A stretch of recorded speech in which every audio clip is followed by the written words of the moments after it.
امروز عزیزان آرایشگران شهر تهران میزبان ما در جشنواره هنر دهم هستند. همونجور که جناب آقای گواهی اشاره کردن،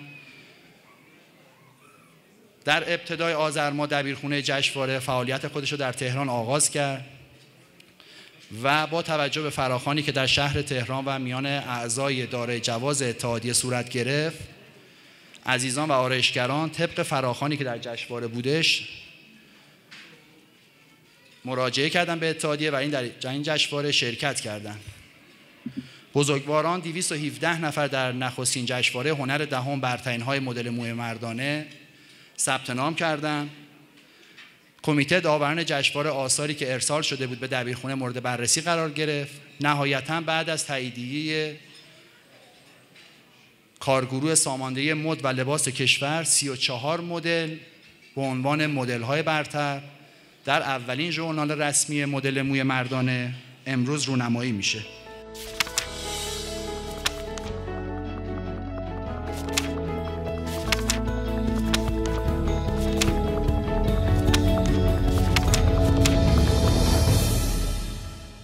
انشاءالله در سالهای آینده قصد هستش که این جشنواره در سطح کشوری و همانند سایر جشنواره دیگه در سطح بین الملل برگزار بشه. همونجور که اطلاع دارید جشنواره مدل موی کن و جشنواره مدل موی مسکو هر ساله برگزار میشه و انشالله با شناسایی 20 کشور مورد هدف اگر بشه از سالهای آینده در سطح بین الملل انجام بشه.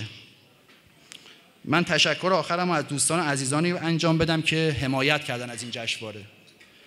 ابتداءً اتاق اسنا و شخص جناب آقای فاضلی رأساً عنوان کردن که هر کاری هستش برای این جشنواره انجام بدید.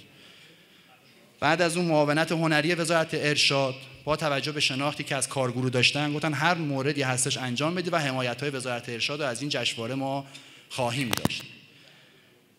بحث حمایت‌های مالی این جشنواره رو کلینیک ایران نوین که خیلی زحمت کشیدن از ابتدای جشنواره با ما بودن تا الان، حقیقتاً اگر این مرکز نبود ما نمیتونستیم این جشنواره رو با این کیفیت برگزار بکنیم.